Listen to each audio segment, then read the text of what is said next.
ನಡೆಸಲಿಕ್ಕೆ ಜಾಗ ಇಲ್ಲ. ನೀವು ಆಯ್ತು ಲೋವರ್ ಕೆಜಿ ಅಪ್ಪರ್ ಕೆಜಿ ಎಲ್ಲ ಶುರು ಮಾಡ್ತೀರಿ ಅಂತ ಹೇಳ್ತೀರಿ. ಅಂಗನವಾಡಿಯಲ್ಲಿ ಕೆಲ ಜಾಗ ಇಲ್ಲ. ಎಲ್ಲಿ ಜಾಗ ಉಂಟು ಅಲ್ಲಿ ಸ್ಟಾರ್ಟ್ ಮಾಡ್ಲಿ. ಇಲ್ಲ, ಹಾಗಾಗಿ ಆ ಸ್ಕೂಲ್ದಲ್ಲಿ ಶುರು ಮಾಡ್ಲಿ.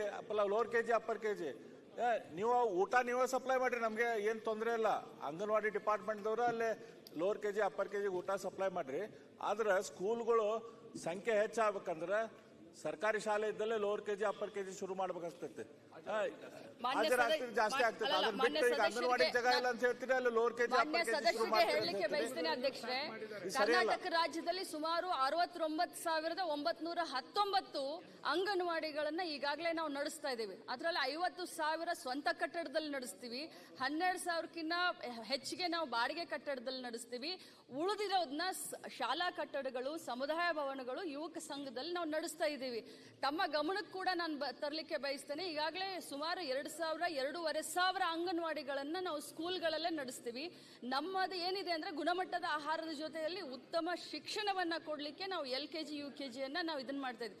ಅದರ ಜೊತೆಯಲ್ಲಿ ನಾನು ಮಂತ್ರಿ ಆದ್ಮೇಲೆ ಎಲ್ಲ DC ಗಳ ಮೀಟಿಂಗ್ ಅನ್ನ ತೆಗೆದುಕೊಂಡು ಏನು ನಮಗೆ ಸೌಲಭ್ಯ ಎಲ್ಲಿ ನಮ್ಮ ಸರ್ಕಾರಿ ಜಮೀನಿದೆ ಅದನ್ನ ಕೊಡಿ ಅಂತ ಕೇಳೋದಕ್ಕೆ ಈಗಾಗಲೇ ಮಾನ್ಯ ಮುಖ್ಯಮಂತ್ರಿಗಳ ಸೂಚನೆ ಮೇರೆಗೆ ಈಗಾಗಲೇ ಸುಮಾರು 6,000 ಮೇಲ್ಪಟ್ಟು ನಿವೇಶನಗಳು ನಮಗೆ ಸಿಕ್ಕಿದಾವೆ. ಈ ವರ್ಷ ಬಜೆಟ್ ನಲ್ಲಿ 1,000 ಕಟ್ಟಡವನ್ನ ಕಟ್ಲಿಕ್ಕೆ ಕೂಡ ನಾವು ಪ್ರಾವಿಷನ್ ಮಾಡ್ಕೊಂಡಿದ್ದೀವಿ. ಆದ್ರೆ ಲೋವರ್ ಕೆಜಿ ಅಪ್ಪರ್ ಕೆಜಿ ಶಾಲೆಯಲ್ಲಿ ಶುರು ಮಾಡಕ್ಕ ಅದಕ್ಕೆ ದಯಮಾಡಿ ಅಡ್ಡಿ ಮಾಡಬೇಡ್ರಿ. ಯಾಕಂದ್ರೆ ಸರ್ಕಾರಿ ಶಾಲೆ ಉಳಿಬೇಕು, ಸರ್ಕಾರಿ ಶಾಲೆಯಲ್ಲಿ ಸಂಖ್ಯೆ ಹೆಚ್ಚಾಗಬೇಕಂತಂದ್ರೆ ಲೋವರ್ ಕೆಜಿ ಅಪ್ಪರ್ ಕೆಜಿ ಸರ್ಕಾರಿ ಶಾಲೆಯಲ್ಲಿ ಬಯಸ್ತೇನೆ. ತಮ್ಮ ಕಾಳಜಿ ನಮಗೂ ಗೊತ್ತು. ಆಯ್ತು, ಅಂಗನವಾಡಿಗಳನ್ನ ಪ್ರಾರಂಭ ಮಾಡಿ 50 ವರ್ಷ ಆಯ್ತು. ನಾವು ಕೂಡ ಕಲಿಕೆ ಜೊತೆ ಉತ್ತಮವಾದಂತ ಗುಣಮಟ್ಟದ ಆಹಾರವನ್ನ ಕೊಡ್ತೀವಿ. ಶಿಕ್ಷಣ ಬಡವರಿಗೆ ಬೇಕು, ಅದು ತಮಗೂ ಎಷ್ಟು ಕಾಳಜಿ ಇದೆಯೋ ಅಷ್ಟು ನನ್ನ ಸರ್ಕಾರಕ್ಕೂ ಕಾಳಜಿ ಇದೆ, ನಮ್ಮ ಇಲಾಖೆಗೂ ಕಾಳಜಿ ಇದೆ. ನಾವು ಯಾವುದಕ್ಕೂ ಅಡ್ಡಿಪಡಿಸ್ತಾ ಇಲ್ಲ.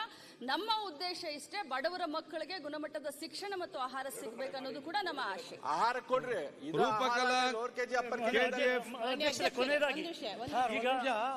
ಸಚಿವರೇ, ಇಲ್ಲಿ ರೆಂಟ್ ಅನ್ನು ಫಿಕ್ಸ್ ಮಾಡಿ ಅನೌನ್ಸ್ ಮಾಡ್ತೀವಿ ಅಂತ ಹೇಳಿದ್ರಿ.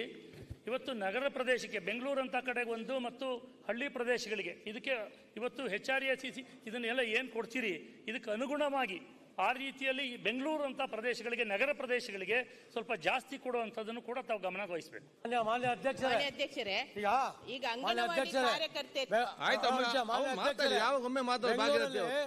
ಅವರಿಗೆ ರವಿಸುಬ್ರಹ್ಮಣ್ಯಂ ಅವರು ಏನ್ ಪ್ರಸ್ತಾಪ ಮಾಡಿದ್ದಾರೆ ಅಲ್ಲ, ನನ್ನ ವಿಧಾನಸಭಾ ಕ್ಷೇತ್ರದಲ್ಲೂ ಕೂಡ ಒಂದು 8-10 ಬರುತ್ತೆ.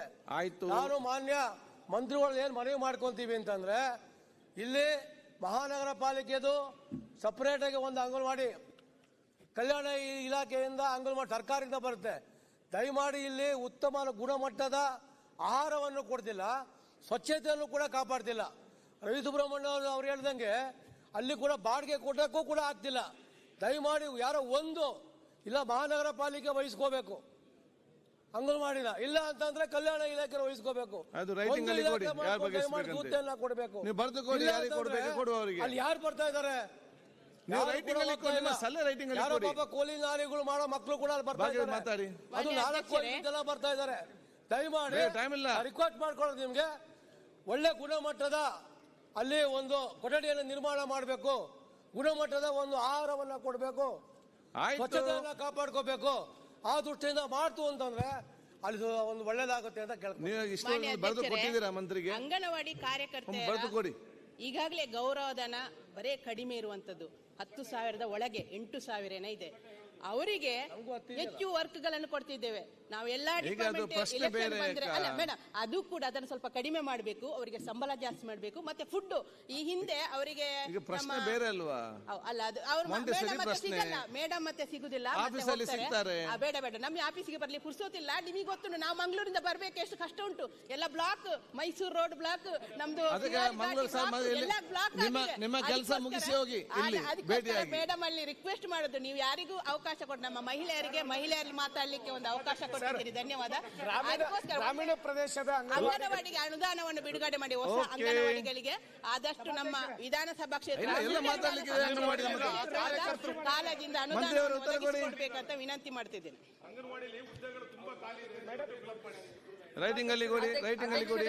ಹೊಸ ಅಂಗನವಾಡಿಗಳನ್ನ ಈಗಾಗಲೇ ನಾವು ಸುಮಾರು 2023ಕ್ಕೆ ಸುಮಾರು 4000 ಹತ್ತತ್ರ ಹೊಸ ಅಂಗನವಾಡಿಗಳನ್ನ ನಾವು ಈಗಾಗಲೇ ಲಾಟ್ರಿಯಲ್ಲಿ ಬರಬೇಕು ಮಾಡ್ತಾ ಇದೀವಿ. ಅದರಲ್ಲೂ ಬಸವನಗುಡಿಗೆ 5 ಅಂಗನವಾಡಿಗಳು ಬಂದಿದೆ. ಇಡೀ ಬೆಂಗಳೂರಿಗೆ 209 ಅಷ್ಟೇ, ಎಲ್ಲರಿಗೂ ಒಂದೊಂದೇ ಸಿಕ್ಕಿದ್ದು. ನೀವು 4 ದಿವಸ ಧರಣಿ ಮಾಡಿ ಮತ್ತೆ ಹೇಳ್ತೀರಿ ಕಾಲಿಂಗ್ ಅಟೆಸ್ಟ್ ಕೊಡಲಿಲ್ಲ ಅಂತ. ಅದನ್ನು ಕೂಡ ಗಮನದಲ್ಲಿಟ್ಟುಕೊಂಡು ನಾವು ಗೌರವಧನ ಹೆಚ್ಚಳದ ಬಗ್ಗೆ ನಾವು ಈಗಾಗಲೇ ಮಾನ್ಯ ಮುಖ್ಯಮಂತ್ರಿಗಳ ಗಮನಕ್ಕೆ ಇದಿದೆ.